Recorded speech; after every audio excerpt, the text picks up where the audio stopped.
It is now long ago, quite 2000 years, since there was a rich man who had a beautiful and pious wife. And they loved each other dearly. They had, however, no children, though they wished for them very much. And the woman prayed for them day and night. But still they had none. Now there was a courtyard in front of their house in which was a juniper tree.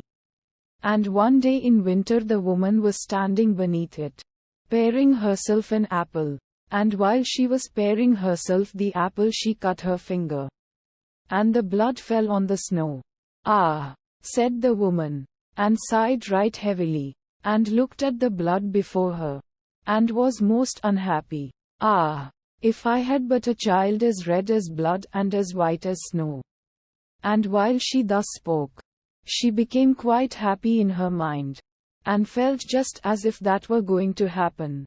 Then she went into the house and a month went by and the snow was gone. And 2 months. And then everything was green. And 3 months. And then all the flowers came out of the earth. And 4 months. And then all the trees in the wood grew thicker. And the green branches were all closely entwined. And the birds sang until the wood resounded and the blossoms fell from the trees. Then the 5th month passed away and she stood under the juniper tree, which smelt so sweetly that her heart leapt. And she fell on her knees and was beside herself with joy. And when the 6th month was over the fruit was large and fine. And then she was quite still. And the 7th month she snatched at the juniper berries and ate them greedily. Then she grew sick and sorrowful. Then the 8th month passed. And she called her husband to her, and wept and said, "If I die then bury me beneath the juniper tree." Then she was quite comforted and happy until the next month was over. And then she had a child as white as snow and as red as blood. And when she beheld it she was so delighted that she died. Then her husband buried her beneath the juniper tree. And he began to weep so. After some time he was more at ease. And though he still wept he could bear it. And after some time longer he took another wife. By the second wife he had a daughter. But the first wife's child was a little son. And he was as red as blood and as white as snow. When the woman looked at her daughter she loved her very much. But then she looked at the little boy and it seemed to cut her to the heart. For the thought came into her mind that he would always stand in her way. And she was forever thinking how she could get all the fortune for her daughter. And the evil one filled her mind with this till she was quite wroth with the little boy and she pushed him from one corner to the other and slapped him here and cuffed him there. Until the poor child was in continual terror. For when he came out of school he had no peace in any place. One day the woman had gone upstairs to her room. And her little daughter went up too. And said, "Mother, give me an apple." "Yes, my child," said the woman, and gave her a fine apple out of the chest.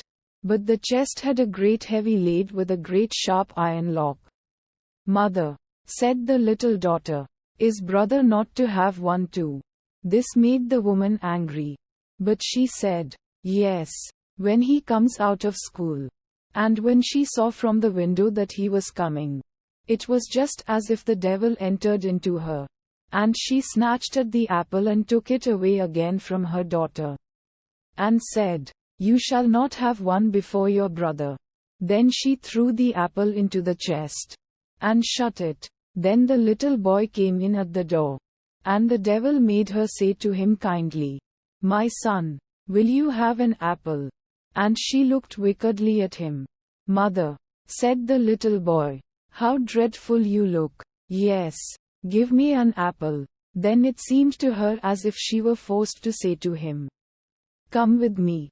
And she opened the lid of the chest and said, "Take out an apple for yourself."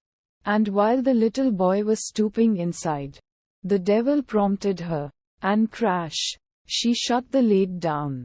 And his head flew off and fell among the red apples.